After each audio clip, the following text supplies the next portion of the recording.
The snow never melts here. It only thins. She kneels in the white silk pressed to ice, breath calm, face unreadable. Bells rest at her hips but do not ring. Her name has been erased so many times it no longer matters. Men once whispered it in sleep. Men once screamed it awake. She was trained to be perfect, trained to pour tea with hands that never shake, trained to smile without revealing hunger, trained to listen while men confessed their failures, their lusts, their fears. The elders said she was a vessel for grace. They did not know what answered when she closed her eyes. The first time it happened, she thought she was dying. A man slept beside her. His breathing slowed, the room dimmed, and suddenly she was standing inside his dream, barefoot on a field of black water. She felt something pull from him, slow and warm, like breath being drawn from lungs. When she woke, he did not. They called it illness. They called it shame.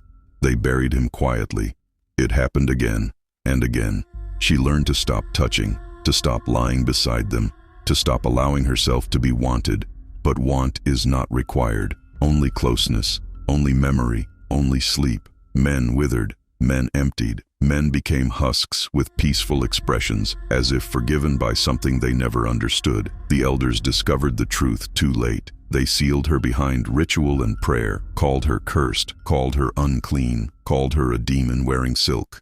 They said she drained dreams. They said she fed on desire. They said heaven would not hear her. They were wrong. Something heard her. Far north, beyond the monasteries, beyond the forests, beyond the last villages, the ice walls began to sweat.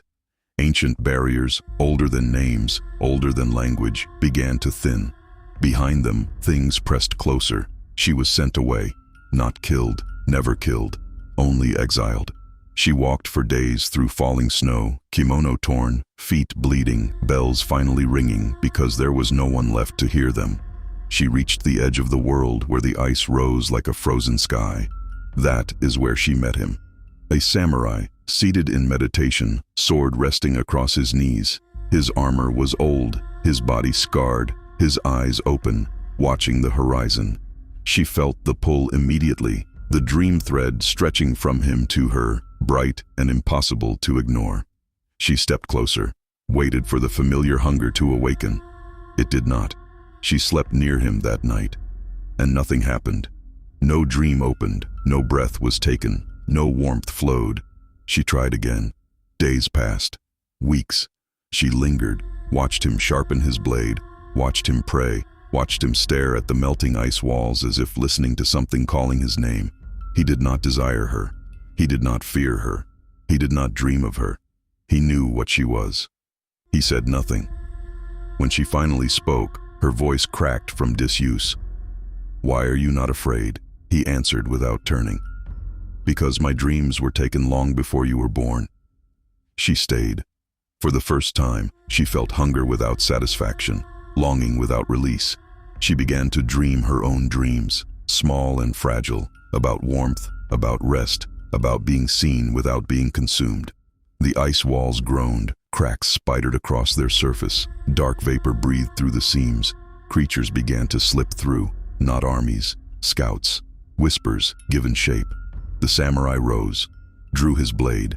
She stood beside him. Something descended that night, not a demon, not a god, something vast and patient. The sky bent, the snow fell upward. A presence spoke without sound. It offered her release, forgiveness, ascension, a place among the awakened heavens where hunger does not exist. Another voice answered from below, a prince of the underworld, smiling in shadow, offering power, dominion, an end to exile. The samurai watched her, silent. He did not beg, he did not command. She understood then. This was not a test of purity, it was a choice of alignment. She refused both. The sky recoiled, the earth trembled, the ice walls shattered completely. What had been sealed away for ages poured into the world. And she stepped forward, bells ringing at last, not as a geisha, not as a curse, but as something unfinished, something still choosing.